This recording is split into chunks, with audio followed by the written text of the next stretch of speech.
Primary স্তরে যে বইগুলি রয়েছে সেই বইগুলির নামকরণটা ঠিক লাগে আপনার, বা নামকরণের সার্থকতা বলুন। মানে যে কোনো একটি বইয়ের নাম করে দিল, যে কোনো শ্রেণীর যে কোনো একটি বইয়ের নাম বলে দিয়ে আপনাকে জিজ্ঞাসা করা হলো এই নামটি কি ঠিক দেয়া বা এই নামটি কেন দেওয়া। অর্থাৎ প্রত্যেকটি সাবজেক্টের প্রত্যেকটি যে বই রয়েছে সেই বইয়ের প্রত্যেকটি নামের নামকরণের সার্থকতা কি, এগুলো কিন্তু খুব ভালো করে রেডি রাখতে হবে।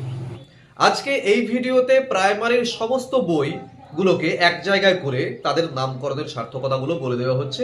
একদম সুন্দর করে লিখে নিন। যদি মনে করেন পিডিএফ কালেক্ট করবেন, এই নম্বর থেকে আপনারা পিডিএফ কালেক্ট করতে পারেন, সমস্ত কিছু পেয়ে যাবেন। ওকে, শুরু করছি তাহলে। প্রথম হচ্ছে কুটুম কাটাম। এই কুটুম কাটাম নামটির সার্থকতা কি?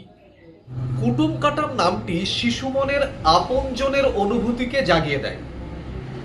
কুটুম শব্দটির অর্থ কি? কুটুম শব্দের মধ্যে আত্মীয়তা, ঘনিষ্ঠতা এবং একটা আনন্দের আবহ রয়েছে। প্রাক প্রাথমিক স্তরে শিশু প্রথমবার যখন বইয়ের সঙ্গে তার আলাপ হচ্ছে, বইয়ের সঙ্গে সম্পর্ক গড়ে উঠছে, তার কাছে যেন মানে কোনো কঠিন পাঠ্য না আসে, ঘরের মানুষের মতো হয়ে ওঠে তার সেই পড়াশোনা। এই ভাবনা থেকেই এই নামকরণটি করা হয়েছে। নামটি উচ্চারণে খুব সহজ, তার মধ্যে একটা ছন্দময়তা রয়েছে এবং আকর্ষণীয়ও বটে। ফলে শিশুর মনে কোনো ভয় জাগে না, বরং কৌতূহল জাগে, ভালোবাসা তৈরি হয়। ভাষা, ছবি এবং ছড়ার মাধ্যমে শিশুর মানসিক যে বিকাশ, তাকে আনন্দ ঘন করে তোলা এই নামের মূল তাৎপর্য। ওকে, নেক্সট আমরা আসছি মজারু। মজারু শব্দটি এসেছে মজা থেকে, যার অর্থ কি? আনন্দদায়ক। প্রাক প্রাথমিক স্তরে শেখার প্রধান মাধ্যমই হলো খেলা, আনন্দ। তাই পাঠ্য বইয়ের নাম যদি আনন্দের প্রতীক হয়, তাহলে শিশুরা শেখাকে কখনো বার্ডেন বা বোঝা বলে মনে করে না। এই নামটি শিক্ষাকে আনন্দমুখর করে তোলে, খেলাধুলা ভিত্তিক করে তোলে, সৃজনশীল প্রক্রিয়া হিসেবেও এটি গুরুত্ব অপরিসীম। শিশুর স্বাভাবিক যে কৌতূহল, তার যে কল্পনা শক্তি, তার যে সৃজনশীলতা, এগুলোকে উৎসাহিত করাই হচ্ছে এই নামটির সার্থকতা। পরবর্তী হচ্ছে আমার বই। আমার বই নামের মধ্যে ব্যক্তিগত অধিকার বোধ ও আত্মীয়তার একটি প্রকাশ রয়েছে। ছোট শিক্ষার্থীদের মনে বইয়ের প্রতি দায়িত্ব, যত্নশীলতা গড়ে তুলতে এই নামটি কিন্তু খুব কার্যকর। আমার শব্দটি শিশুকে বইয়ের সঙ্গে একটা আত্মিক বন্ধনে আবদ্ধ করছে। এতে বই কেবলমাত্র বিদ্যালয়ের সম্পদ নয়, তার নিজের সম্পদ হয়ে উঠছে, এই অনুভূতি তার মধ্যে জন্মাচ্ছে। ফলে শিক্ষার প্রতি তার যে আগ্রহ, তার যে সচেতনতা, সেটা অনেক বৃদ্ধি পাচ্ছে। ওকে, পরবর্তী সহজ পাঠ, ভেরি ভেরি ইম্পর্টেন্ট। এই নামটি সরাসরি শিক্ষার লক্ষ্য নির্দেশ করে বলে মনে হয়। মানে সহজ পাঠ মানে সহজভাবে শেখা। রবীন্দ্রনাথ ঠাকুরের এই সহজ পাঠটি তো বাংলার সঙ্গে, মানে বাংলার মানুষের সঙ্গে ওতপ্রোতভাবে জড়িত। প্রাথমিক স্তরে ভাষা শিক্ষা যদি সহজ হয়, সরল হয়, বোধগম্য হয়, তবেই শিশুর ভিত কিন্তু সুন্দর হবে, না হলে কিন্তু শিশুর ভিত দুর্বল হয়। তাই সহজ, সাবলীল, প্রাঞ্জল উপস্থাপনার প্রতীক হিসেবে সহজ পাঠ নামটির কোনো বিকল্প নেই।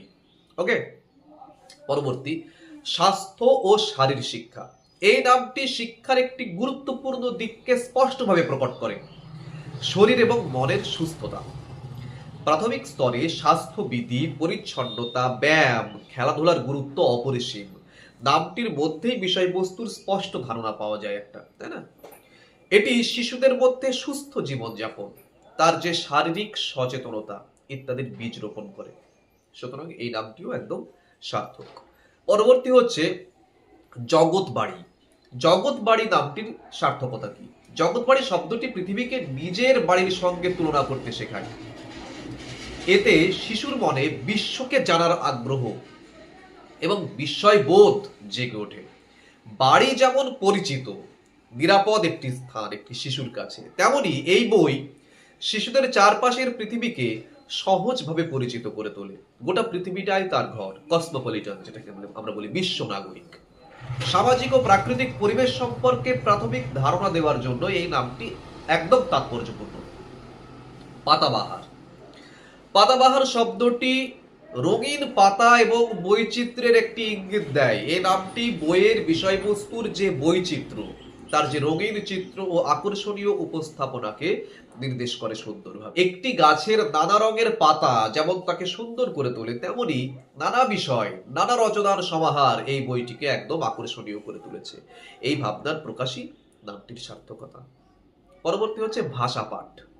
ভাষাপাঠ নামটি সরাসরি ভাষার শিক্ষার যে উদ্দেশ্য তাকে প্রকাশ করছে। এখানে ভাষা শেখা কেবলমাত্র পড়ালেখার মধ্যে সীমাবদ্ধ নয়। শোনা, বলা, পড়া ও লেখা এই চারটি দক্ষতার সমন্বয়। নামটির সরলতা এবং স্পষ্টতা শিক্ষার্থীদের বিষয় সম্পর্কে পরিষ্কার একটি ধারণা প্রদান করে। পরবর্তী, আমাদের পরিবেশ। এই নামটি সমষ্টিগত চেতনার একটা দারুণ প্রতিফলন।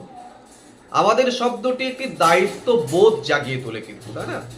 পরিবেশ রক্ষা, প্রকৃতির প্রতি ভালোবাসা, সামাজিক সচেতনতা গড়ে তোলার জন্য এই নামটির কোনো বিকল্প হতে পারে না। খুবই অর্থবহ একটি নাম। শিশুরা বুঝতে শেখে এতে যে পরিবেশ কেবল বাহ্যিক বিষয় একটি নয়, এটি তাদের নিজেদের সম্পদ এবং তাকে রক্ষা করতে হবে, তাই না? পরবর্তী প্রশ্ন, butterfly, very very important. Butterfly নামকরণটির সার্থকতা করুন। বাটারফ্লাই মানে প্রজাপতি, রঙিন, চঞ্চল, সুন্দর। প্রাথমিক ইংরেজি শিক্ষার বই হিসেবে এই নামটি শিশু মনের স্বাভাবিক যে চপলতা, তাই না, একটা শিশু মনের যে কল্পনা শক্তি, এগুলোর একটি প্রতীক, এগুলোর প্রকাশ ঘটায়। প্রজাপতির মতোই শিশুরা এক ফুল থেকে অন্য ফুলে উড়ে বেড়ানোর মতো জ্ঞান আহরণ করে। নামটি ইংরেজি শিক্ষাকে আনন্দময় করে তোলার জন্য, প্রাণবন্ত করে তোলবার জন্য একদম উপযুক্ত। পরবর্তী হচ্ছে উইংস। উইংস এর অর্থ কি? ডানা। ডানা মানে উড়ে যাওয়ার শক্তি এবং স্বাধীনতা। শিক্ষাই মানুষের ডানা, এই ভাবনার প্রতিফলন হচ্ছে এই নাম। ইংরেজি ভাষা শেখার মাধ্যমে শিশুরা নতুন জগতের সঙ্গে পরিচিত হবে এবং তারপর সে উড়ে যাবে, মানে প্রজাপতির মতো উড়ে যাবে। মানে বাটারফ্লাই একটি নাম পেলাম, সেই প্রজাপতির ডানা, এটা হচ্ছে সেই উইংস। এই উইংস নামটি তাদের স্বপ্ন ও সম্ভাবনার একটি প্রতীক হিসেবে খুব সুন্দর এবং সার্থক। আমার গণিত। আমার গণিত নামটি গণিতকে ব্যক্তিগত এবং সহজ করে তোলে। অনেক শিশুর কাছে গণিত ভয়ের বিষয়, কিন্তু আমার শব্দটি বিষয়টিকে আপন করে শিখতে সাহায্য করছে। এতে গণিত শেখার প্রতি আগ্রহ, আত্মবিশ্বাস যথেষ্ট বৃদ্ধি পায়। গণিত যে দৈনন্দিন জীবনেরই একটি অংশ, এই বোধ জাগিয়ে তোলাই হচ্ছে এই নামটির সার্থকতা। এই হলো সব বইগুলোর নামকরণ। সার্বিকভাবে দেখা যায় যে এই বইগুলোর নামকরণ এমনভাবে করা হয়েছে যাতে শিশুর মনে ভয় নয়, বরং আনন্দ, আত্মীয়তা, কৌতূহল, দায়িত্ববোধ এইসবের সৃষ্টি হয়। নামের মধ্য দিয়েই শিক্ষার উদ্দেশ্য, পদ্ধতি এবং দর্শন স্পষ্টভাবে প্রকাশ পেয়েছে প্রত্যেকটি নামের মধ্য দিয়ে। সুতরাং এগুলো খুব সুন্দর করে রেডি রাখতে হবে। এই ভিডিওগুলো রোজ আসছে।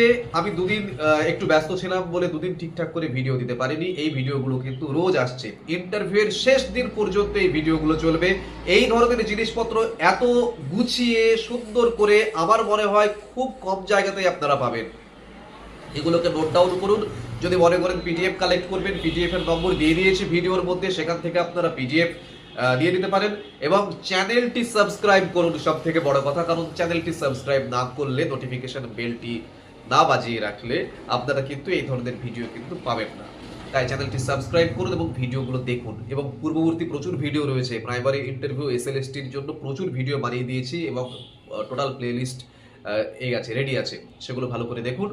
এবং যদি আমার সঙ্গে যদি আপনাদের মনে হয় যে আমার সঙ্গে যোগাযোগ করবেন, এই নম্বরে আপনারা যোগাযোগ করতে পারেন। ইন্টারভিউ সংক্রান্ত যে কোনো প্রশ্ন উত্তর বা অন্য কোনো পরামর্শ যদি থাকে, আপনারা এই নম্বরে আমাকে হোয়াটসঅ্যাপ করতে পারেন। ভালো থাকুন, দেখা হচ্ছে পরের ভিডিওতে খুব তাড়াতাড়ি।